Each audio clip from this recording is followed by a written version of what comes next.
Good morning. I'd like to welcome the viewers today to this special Heart Month presentation focusing on the prevention and treatment of heart disease. I'm Bill Frauenheim, a cardiologist with the Spectrum Health Medical Group, and I'm joined today by my two newest partners, Dr. Keith Frank over on the right and Dr. Marcel Letourneau on the left. These guys have been with us for about 6 months, but they've hit the ground running and they're doing really an outstanding job. Just to start with a little background, when I joined the practice here 24 years ago, there was no full-time cardiology on the Lakeshore. With really tremendous support from Holland Hospital in combination with Spectrum, we've been able to grow steadily. We now have 7 full-time cardiologists that live and work on the Lakeshore.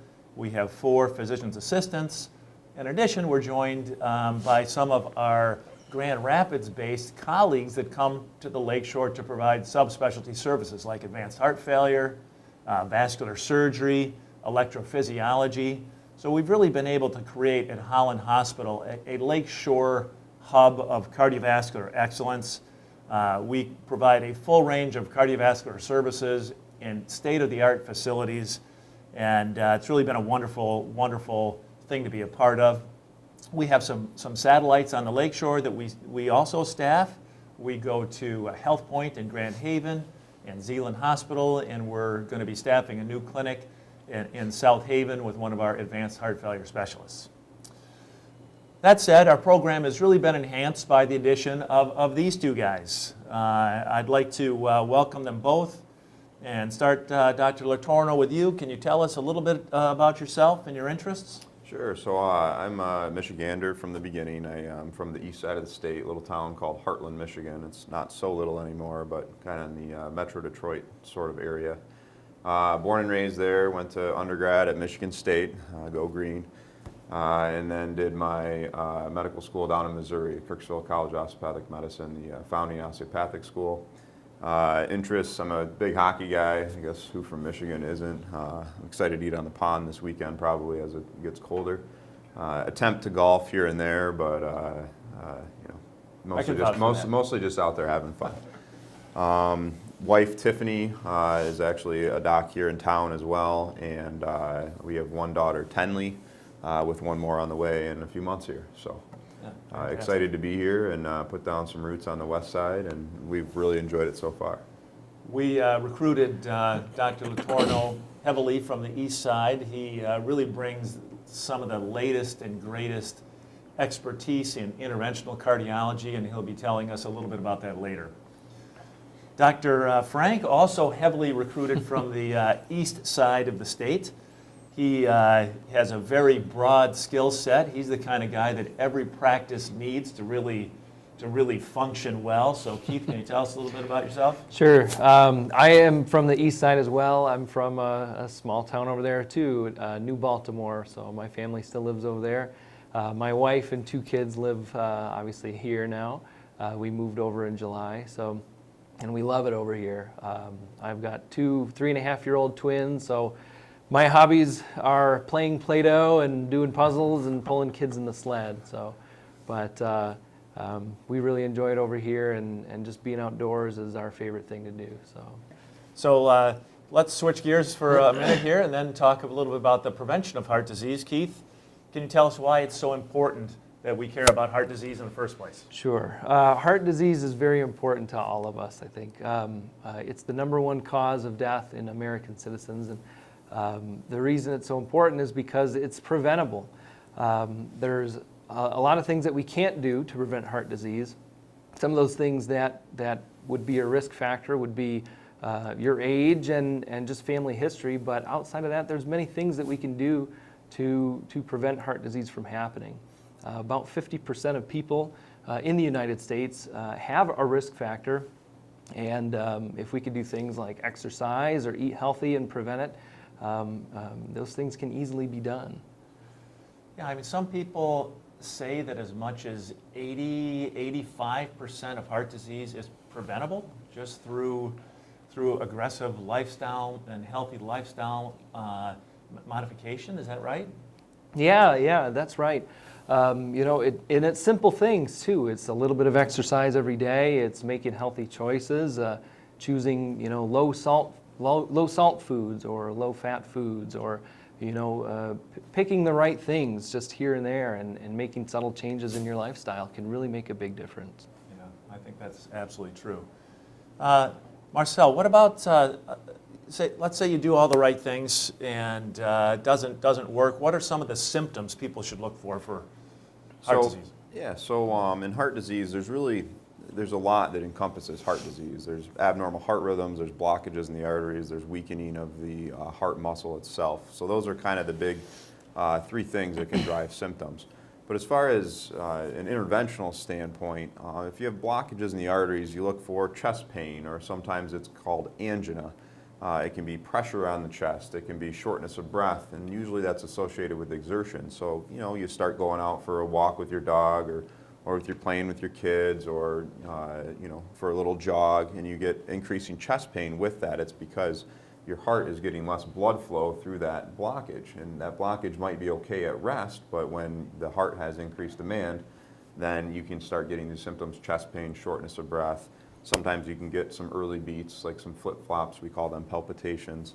And then there's other things that if you have a weakened heart, you can have that shortness of breath. You can get chest pain as well, but a lot of times we call that heart failure. And that's where the heart is pumping weaker. Either it's pumping weaker or it's not relaxing as well as it should. So sometimes you can have a normal pumping function with a abnormal relaxation of the heart, and the fluid backs up into the lungs, and then you get short of breath when you walk around or anything like that. You also can get short of breath when you lay down flat, and you can also kind of wake up in the middle of the night kind of gasping for air. So those are the big symptoms. So I think you make a really good point, actually. When we're talking about heart disease, it encompasses a lot of different things. For the purposes of the discussion today, we have to narrow this down, so we're really going to be focusing on blockages in the arteries, blockages in the veins. That's called coronary artery disease. Those blockages can cause heart attacks if they're blocked arteries to the heart. They cause strokes if they're blocked arteries to the brain. They cause what we call peripheral vascular disease if they're blockages in the legs. So really that's what we want to talk about. And you mentioned symptoms. Some people say, or a lot of people believe, that symptoms can be harder to diagnose in women, and then that classic feeling of pressure in the chest doesn't always manifest itself in women. Is that true? Correct. In women and in actually diabetics as well. And we always kind of quote that population didn't read the book as far as it comes to that classical angina. So they can be more atypical symptoms. It does not always have to be chest pain with exertion. It can be chest pain at rest. It can sometimes feel like a reflux or burning type sensation in the chest, or it can radiate down one arm, down the left arm, up into the neck. Or you can have right-sided chest pain, or you can have fatigue, really a lot of fatigue with any type of exertion that's not new. We're getting through the COVID pandemic, so there's a lot of people that are deconditioned, and that has to be taken into account. But those are definitely, they can be signs of blockages in the arteries. Right, I think that's a good point. As cardiologists, we always talk about chest pain. And I ask my patients, I say, do you have chest pain? And they're like, no, I have fullness. I don't have pain. I just have a sense of fullness or pressure. And so that symptom can manifest itself in different ways. But I always tell people, if you have a new sensation between your belt and your ears, anything, particularly if it's with exertion, you have to think heart. Absolutely. So, Dr. Frank, can you tell us, so we talked about how preventable heart disease is, this type of heart disease. Can you give us a few more examples, or what are some of the things that people can do to prevent it? Sure, yeah. Obviously I mentioned it before, the easiest thing, or, on paper, the easiest thing is exercise, Typically, what we've noticed can improve mortality and morbidity, meaning things that can make you live longer and live a healthier life, would be 30 minutes of exercise a day. So a total of 150 minutes a week. And it doesn't have to be all at the same time. 30 minutes a day can be split up into 15 minutes here, 15 minutes there. And exercise doesn't always just include only going to the gym or going for very long runs, things like that. Exercise can be anything. It can be yard work. It can be, just doing things around the house. Anything where you're moving is considered exercise, and the more you can do, the better. So I think that's a good point. It is amazing how beneficial exercise can be, not just for the heart, but for the whole rest of the body. Also, now, there are studies coming out talking about the benefits of exercise in the brain. Exercise can lower the risk of dementia. Exercise can improve your thinking. It lowers the risk of depression. They're saying now that exercise can actually enlarge parts of the brain. And so they say the brain is a muscle, acts like a muscle, and with exercise it can actually enlarge just like some of the other muscles in the body. So I think those are great points. There's a couple questions that we always get, and that's things like, well, what about alcohol? Alcohol, does that increase your risk?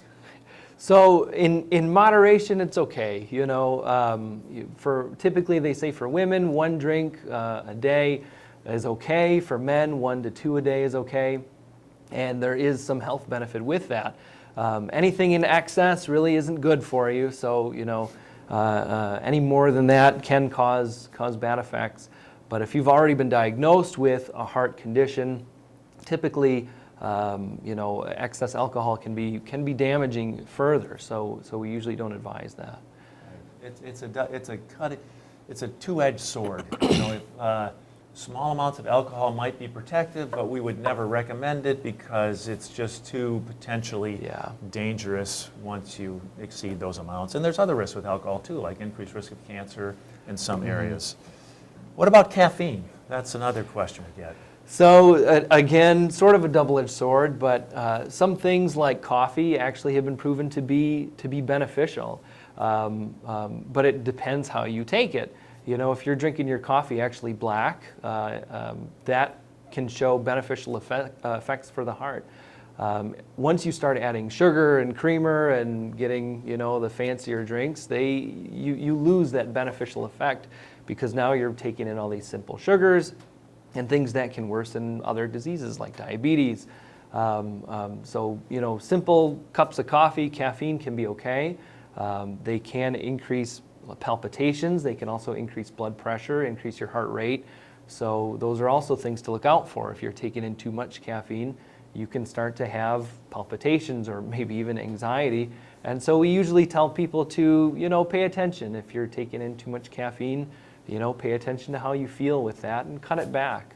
I think it's kind of amazing to me that we've been trying to link caffeine to heart disease and other disease for decades, and we've never been able to do it. I mean, it just doesn't seem to be a link between caffeine and heart disease. But like you said, once you start adding things to coffee, then it's a whole different story. What about supplements? Should people take supplements? So generally, supplements are okay. There's nothing wrong with them. Obviously, the long and short of it is they're not FDA approved typically, and so you have to be careful. I like to tell people, be careful if anything says it compares itself to a medication. If it has similar effects to certain medications, be really careful not to take that as you can substitute it for a prescribed medication. That's not what they're for. They're supplements. They're used as a supplemental treatment. They shouldn't be used as a standalone therapy. So, but in addition, generally they're safe. Yeah. And is there any particular supplement that you would recommend for people with heart disease? A lot of times we'll have people take like fish oils, omega-3, krill oil too. These are things that I think are totally fine and very safe. But those are the most common things that I see and I tell people are okay.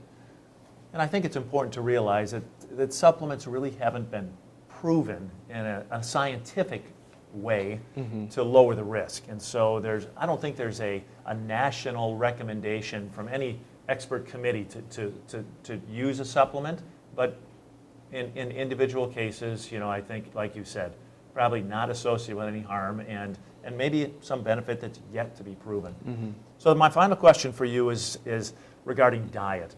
So, there's a million different diets. Is there one best cardiac diet?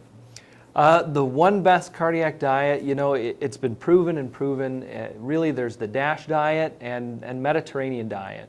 So it's taking really lean meats, chicken, turkey, things that aren't heavy in fats, like red meats are very, very fat heavy, and taking in fats that are healthy, that'd be like olive oil, lots of fruits, lots of grains, really balanced diet. That's been proven time and time again for heart health that it's the best thing. The DASH diet is very similar. It just uses basically less salt.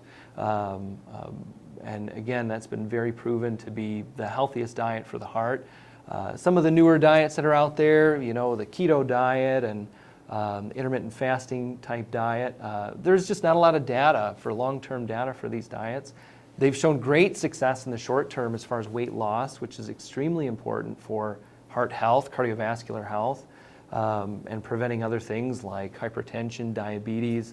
But again, the long-term data just isn't there like we have with the DASH diet or the Mediterranean diet. Yeah. I think that's a good point. The best diet is probably a fairly boring diet, a diet people are fairly familiar with, low-fat diet. In terms of diet, where to go, because there's so much information out there. I usually send people to Harvard's School of Nutrition. There's a website, it's thenutritionsource.org. It's an outstanding source of what to eat, and it's really scientific based. And the head of the school, Walter Willett, is one of the most famous nutritionists in the world, and he happens to be right here from West Michigan. He's from Hart. And he went to Michigan State, and then he went to Michigan. So, yeah, excellent. Well, thanks. Now let's just switch gears again for a minute and say, we do all the right things. We still can't completely prevent heart disease. There's a residual risk. There's genetics, and people are still going to come in with heart attacks. So we talked about the symptoms. People have those symptoms. They come to the hospital. Now we have Dr. Letourneau, our interventional specialist. What can you offer these people? Sure. So first off, when we talk about interventional cardiology or really interventionalists of the heart, we kind of break it into three main things. You're either an electrician, and those are specialists that take care of abnormal heart rhythms. You're a carpenter, and that's our structural team. They take care of the valves, which are kind of like doors in the heart. They open, let blood through and then close, and they don't let blood through. And then plumbers like myself, we take care of the actual arteries in the heart, really arteries anywhere in the body. And then we break up, when someone comes into the hospital, we kind of break it up into two different things. There's something called ACS, or acute coronary syndrome, which really is a heart attack for all intents and purposes. And then something called stable coronary artery disease. So stable coronary artery disease would be someone that is kind of as an outpatient. We'd see that patient in the outpatient setting. They'd come in maybe on a good diet or whatever, but still they've got some family history, and maybe they're a smoker or have some high blood pressure. And they have that chest pain or chest fullness or chest pressure with exertion that gets better with rest. Now that kind of goes into one category. And we sometimes order stress tests where we put patients on treadmills, or we actually use cameras or medications to see if there's any blockages in the arteries in a non-invasive way, meaning not needing anything invasive, just taking pictures essentially. And then, or going directly to the cardiac catheterization laboratory and doing a heart cath essentially. And then we switch gears with patients that actually come into the hospital, have accelerating symptoms, and are diagnosed with a heart attack, either by a blood test or by a rather classical clinical story. And those patients we take directly to the cardiac catheterization laboratory. So, and the reason we're doing that is to look for blockages that we can basically fix. So if you've had a heart attack, it's been shown that you'll have a decreased risk of repeat heart attack, decreased risk of death, and decreased risk of having another procedure if you go for the initial procedure to get a stent, essentially, or to look for blockages to then possibly put in a stent. So we do a high 90% through the right wrist. We go through a major artery in the right wrist called the radial artery, and go up into back up into the aorta, the main blood pipe. We basically take the road backwards to go back into the heart, and inject IV contrast, we call it dye, D-Y-E, and take pictures. And if there's blockages there, that's where someone like me comes in and basically puts stents in. So stents are, they're basically a metal scaffolding. They almost look like a chicken wire on the outside. They're nitinol stents. We're on our third generation stent, third generation drug-eluting stent. And patients usually do quite well with it. Overall, it's a safe procedure. There are risks to anything you do invasive, but I always tell patients there's risks to not fixing these blockages as well, especially if you have a heart attack. After stents, you have to be on blood thinners, and some people worry a bit about that. We're trying to shorten the amount of time that patients are on blood thinners or antiplatelet agents, but right now we have very solid recommendations. It's 1 year after they get a stent. They have to be on that dual antiplatelet therapy or 2 medications, usually aspirin and then another medication to keep that stent open. So someone comes in with a full-blown heart attack. I always tell them, look, if you feel those symptoms, early recognition can save your life, because you do everything right and it fails. You get symptoms. If you recognize them and you come in, Dr. Letourneau is going to open that blockage within 55 minutes. That's how long it takes from the time you hit the door until the time you open that artery. And it takes a couple hours to have permanent heart damage. So if someone just recognizes they're having a heart attack or they're having symptoms that might be a heart attack and they come in, then you're going to send them home probably with not a heart attack, with literally an aborted heart attack and no worse for wear. So early recognition is the key.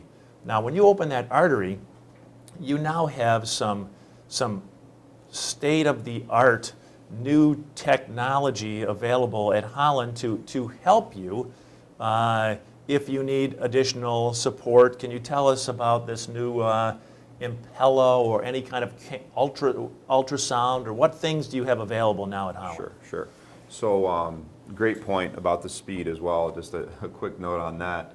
It almost makes it confusing down the line. If we get in there so quick and open up that artery, you see a patient, you're seeing them, we usually see patients every year, and they're like, yeah, I had this big heart attack. And you're like, well, your heart function is completely normal. Or, they come from other centers, and I'm sure ours go to other centers, and that is very important because you can basically make it look like it never happened. Now, there's still a lot of medication changes they have to be on almost indefinitely. But yeah, that's a very good point.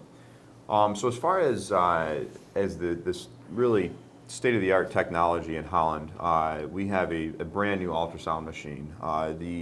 An ultrasound machine, just like if you have a pregnant woman that gets a little ultrasound on the belly, very similar, but we can take a look at the heart, but we also can take a look at the arteries for access sites.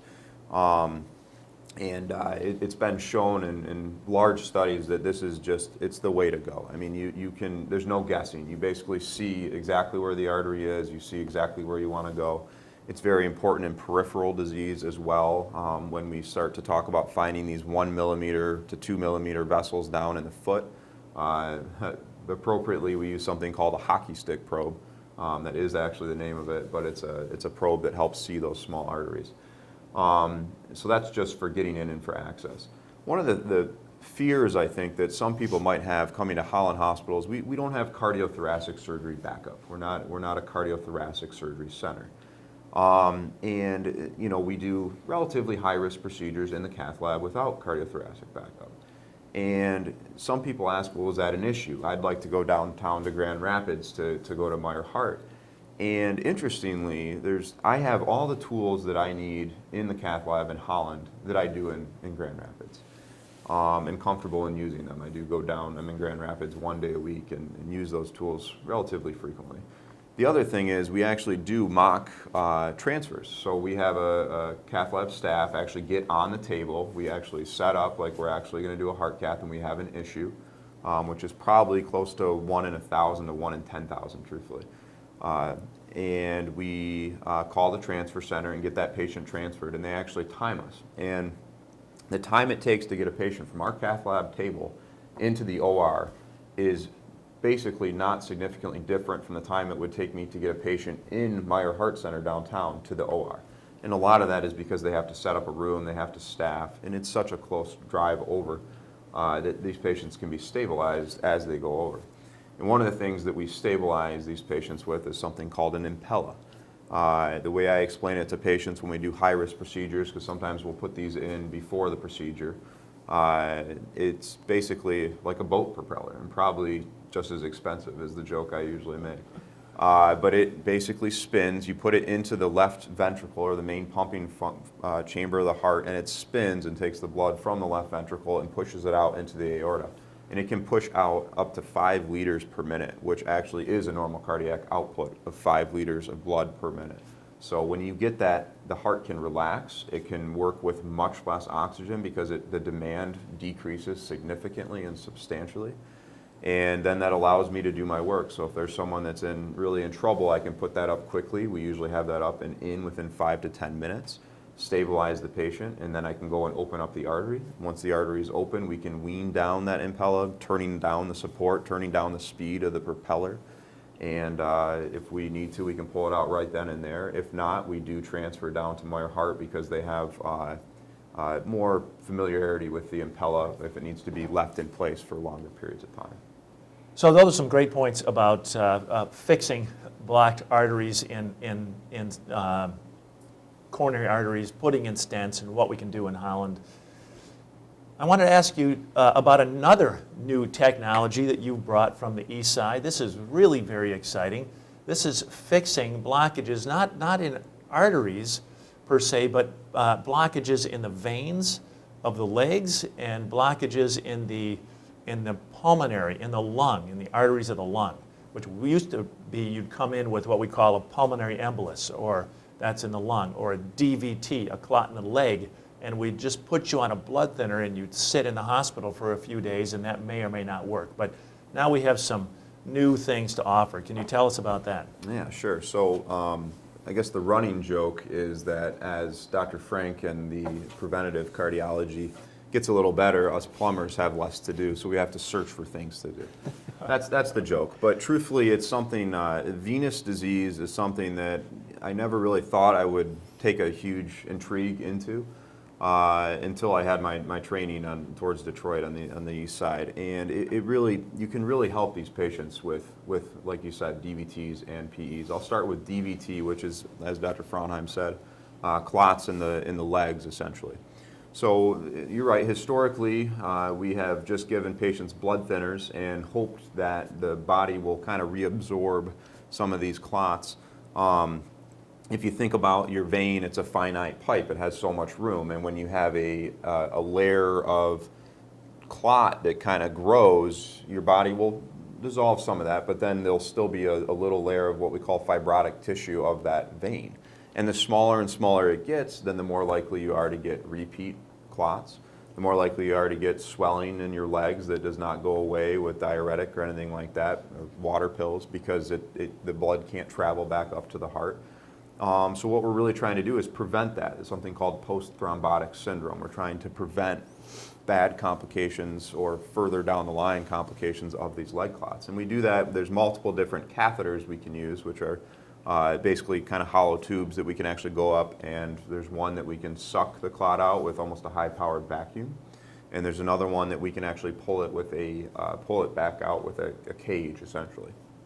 And these patients get almost instant relief within an hour or two. Within 24 hours, their swelling is significantly improved, their pain is significantly improved. And I would like to think that over the years, their chance of having a repeat insult is going to go down. Now, the data on that is still being compiled, but in the short term, if you have any pain or swelling, especially in one leg after long travel or even after a COVID-19 infection, because we've been showing that there's increased clots in patients that have had COVID, then that's something that we can take care of. We like to take care of it within 5 days of symptom onset. So again, this can be something that we can try to get on quickly, whether it be with a primary care doctor or ordering just a simple Doppler of the leg, meaning an ultrasound of the leg where they put the probe on. And then we find it, they contact us, we get the patients in very quickly. Sometimes we'll just do the consult before the procedure if the patient is comfortable with it after discussing it with myself or one of my APPs on the phone. And we can pull that clot out. Also in lung clots. So lung clots is something I'm very passionate about because we really haven't changed the mortality or the death of lung clots over the last 20 years. And that's partly because of the complexity of the disease. When you get a lung clot, it really is, I always say, it's a heart problem. The right chamber of the heart is used to pushing against pressures of 20 to 30 millimeters of mercury. When you have a lung clot, you can get upwards of 50 to 60 millimeters of mercury, and it can cause that heart to fail. So it can cause it to fail so badly that it can be deadly. So we usually put medications, again, to try to help that clot resolve, but the same thing, we actually can go up with catheters and suck those clots back out, essentially, with complete resolution of the increased blood pressures instantly. And we have done those already at Holland. Had some really great results, especially through the COVID pandemic. I'm comfortable sending these patients home usually that day, unless, you know, it kind of depends. I never promise that. It always depends on how the procedure goes, but I am okay. It does happen where patients get out that day. And I think that's something that is great compared to sitting in the hospital for a few days, especially when there's COVID around still.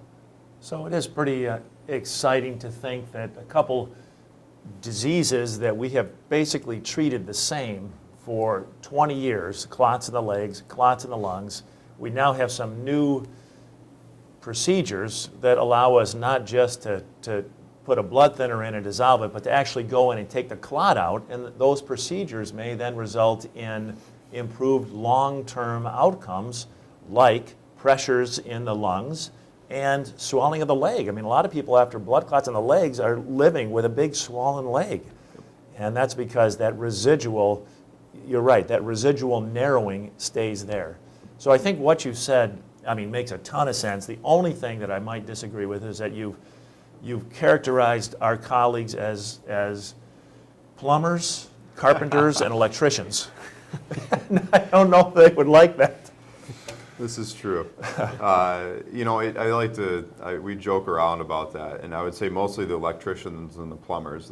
I don't know if the structural guys are okay with being carpenters, but it does make it, I think it makes it somewhat easier to understand the differences between us when we start talking about specialists, but yeah. That's a good point. Well, I would like to thank you guys for your time this morning. I think we've been able to highlight some key points in prevention and talk about some of the newer treatments available, and even more so introduce you to some people in the community, and again, just kind of from my standpoint, highlight what a really great program we have and what a really great addition to the program that you guys have been. So Thank you. Thank you very Thank much. you.